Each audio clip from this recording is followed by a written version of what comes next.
Well, hello world. We're live on YouTube. I'm Constable Scott Mills, and I'm standing here at the Blyth Academy in Thornhill, Ontario, Canada, which is just north of Toronto. And I'm looking at some really nice smiling faces who are all laughing at me right now. And we've got teachers and kids. We've got about 75 kids here, full attendance today. And we're just going to talk about social media for success and safety because a fine young lady that I've met who does a lot of social work named Angel Freedman helped me come up here so that we can show how social media works for police services everywhere and how we can connect with the community and work together for the success of all of us and our safety at the same time. We've had a really good discussion here before we started the video about Crime Stoppers programs and how they work and the state of now in Toronto, and we've just been real people and we've had a really good time. So I'm just going to show you the key message of today, and that is please use social media. Feel free to engage with us as police officers. Feel free to do it in public or in private. We're here to help, and we want to serve you and we want to protect. So with that, we've got the screen up. We're using two computers here, and I'm just going to have a seat here and I'm going to show you how this works. So there's our Toronto Police website. We've got a brand new website. It's called tps.on.ca. As you see right here, there's Twitter, Facebook, YouTube, Instagram, and Google+. Those are the social media platforms that I help manage with my team in Toronto Police Corporate Communications on a full-time basis. So if you, the bottom line is if there was an emergency in Toronto, and I know we're in York Region, which is just we're on the border right here, right? So there's a lot of cross-border from York Regional Police jurisdiction. So if something actually happened here, York Regional Police would investigate. Yet it's so close to Toronto that there's so much crossover that it's great that we can kind of have this common hailing frequency together. So I'll show you where York's is as well, and you can reach out and connect with them as well. So if there was an emerging event in Toronto and you wanted to know what was going on quickly, the best thing to do would be just go to this website, and we post stories on there regularly. Those are our blog stories. And when you get onto this section right here, there's a Twitter feed and a Facebook feed and our latest YouTube video feed. So my job is on the team to actually manage all of that. So Toronto police officers and civilian employees, if they want to use Twitter, Facebook, or other social media platforms, they're welcome to do so. They take a 2-day course. And the rule really is don't be stupid, right? So it's called decentralized social communications. We love it. We find it works really, really well. Last night there was an awesome event at the Mod Club called Music Not Mischief, where kids and cops and the community and guitar playing and bands and stuff, they showcased this event, and it was really hopping in social media under the hashtag Music Not Mischief. And if you go onto that Twitter feed, you'll see right here one of the officers that's really, really engaged, and I'd love for you to meet but can't be here today, is this guy, PC Arsenal. He's a Scarborough cop, and he's just out there doing this. He was really involved in Music Not Mischief last night. Caring Cop, she puts out, it's First Responders Day today, service above yourself. So there's something going on at Queen's Park today to honor first responders, right? And that's all up there. So there's one of our staff sergeants, and our officers are allowed to pick their names. So as long as it's reasonable and it represents themselves and the organization well, they can have it. So some people, this one is a 911 operator, and she's just saying, did you know Police Week is May 11th to 17th, and they'll kick it off. And she's tagging at Toronto Police, which is really me.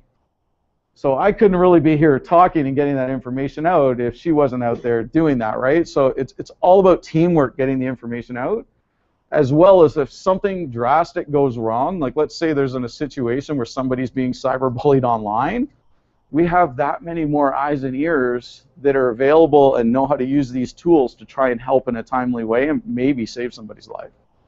So that's the whole success and safety part of it. The YouTube video that's up there, this is such a sad case. Those two individuals that are pictured right there, they shot each other. They shot each other. They had beef with each other, and they met up on the street and pulled out guns and shot and killed each other on the streets of Toronto less than a month ago. And they're homicide number 14 and homicide number 15 for the City of Toronto for 2014. And they had a press conference yesterday, Detective Sean Mahoney, and it was our team that live streamed the press conference. So if today, remember I said about connection, if we make a connection, you're like, I want to find out the story behind that. That's messed up. What's that all about, right?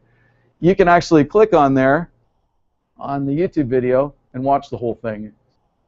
And what I'm hoping is if you watch that whole thing, you'll realize that getting involved with this whole thug life out on the street carrying guns isn't the right way to go. And so there's that video, and when you click on the Facebook, it'll come into everybody that's using Facebook links. We do have a bit of a challenge at times with people personating police in real life and on social media. So anybody, if you click on here, connect with us in social media, it will show on the Toronto Police website what our official accounts on social media that are approved look like.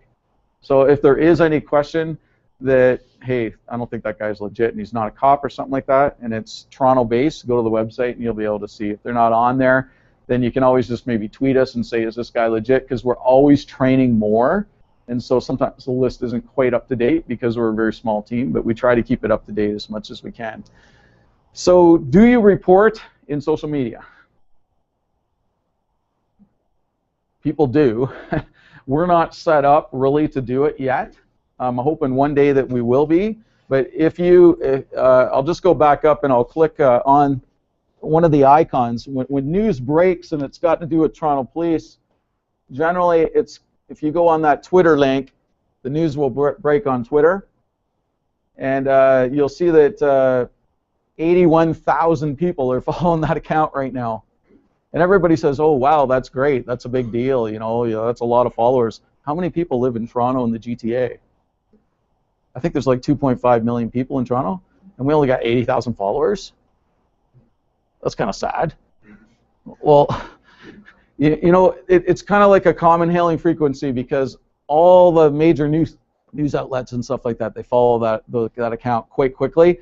And if there was something like that were at a school or something that was a major incident that was happening, we would establish contact with the officers that are in charge of the scene down there, and we would be putting information out on that account, which would be going right into the website, so you'd have up-to-date official information about what's going on.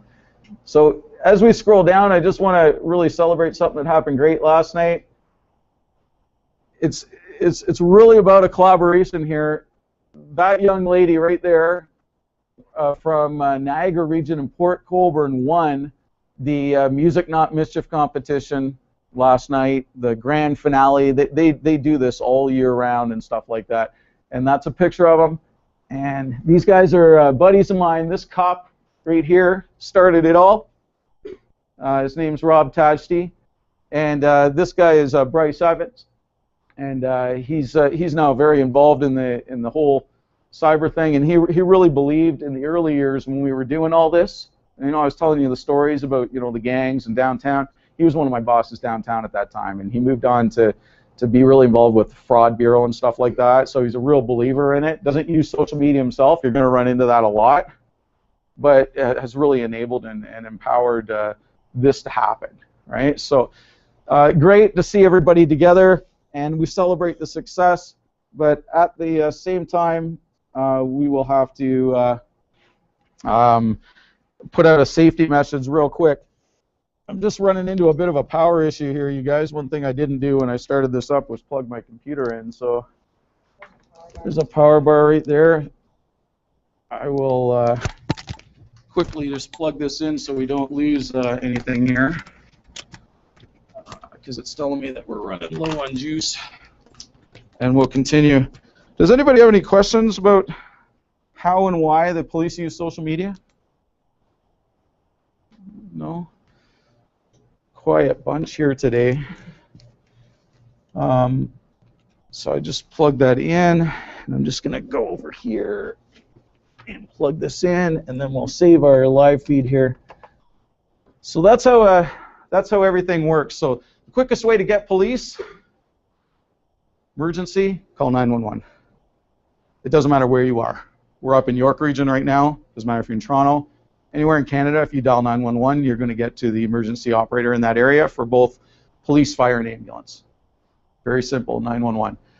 If you see something in social media that is a 911 nature, call 911. Okay? They're best equipped to deal with it on the phone. Maybe one day we'll get to the point where we're equipped to deal with it online, and you can tweet at us or something like that, or Instagram us, but we're not quite there. Okay? So 911 is the best. And the non-emergency number for Toronto Police, 416-808-2222. Anonymous Crime Stoppers reporting.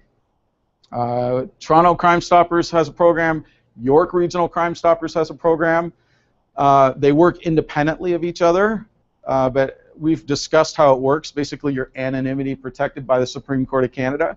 One good thing about it, in all of Canada and United States, if you dial 1-800-222-TIPS, which is 1-800-222-8477, that call is anonymous, no call display, and it will be routed to the appropriate program that can actually take your anonymous tip, that can action it immediately if it's something of an immediate threat, where you need a police to go somewhere or something like that to prevent a violent act or anything like that, or something bad from happening. Or if you have a tip about what happened in something, they'll be able to get it to the right place and nobody will know. So they also use the web. Every program has their own website. So York Region has their own. If you were to go on Facebook, Twitter, Instagram, Google Plus, or anything like that, and leave a quote-unquote anonymous tip in public view, I've only had one person ever do that since I've started doing this, but you're not anonymous. So don't use social media for anonymous reporting. And I'm gonna, unless you guys have anything else to add? No? We've connected here with the kids. We're going to keep connecting here with the kids. Thank you for the invite to be here today.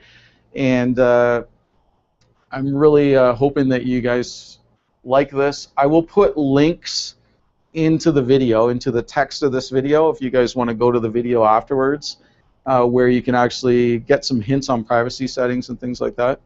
And we'll discuss a little bit more about privacy settings when we're done the video here. So, thanks a lot for having me, guys.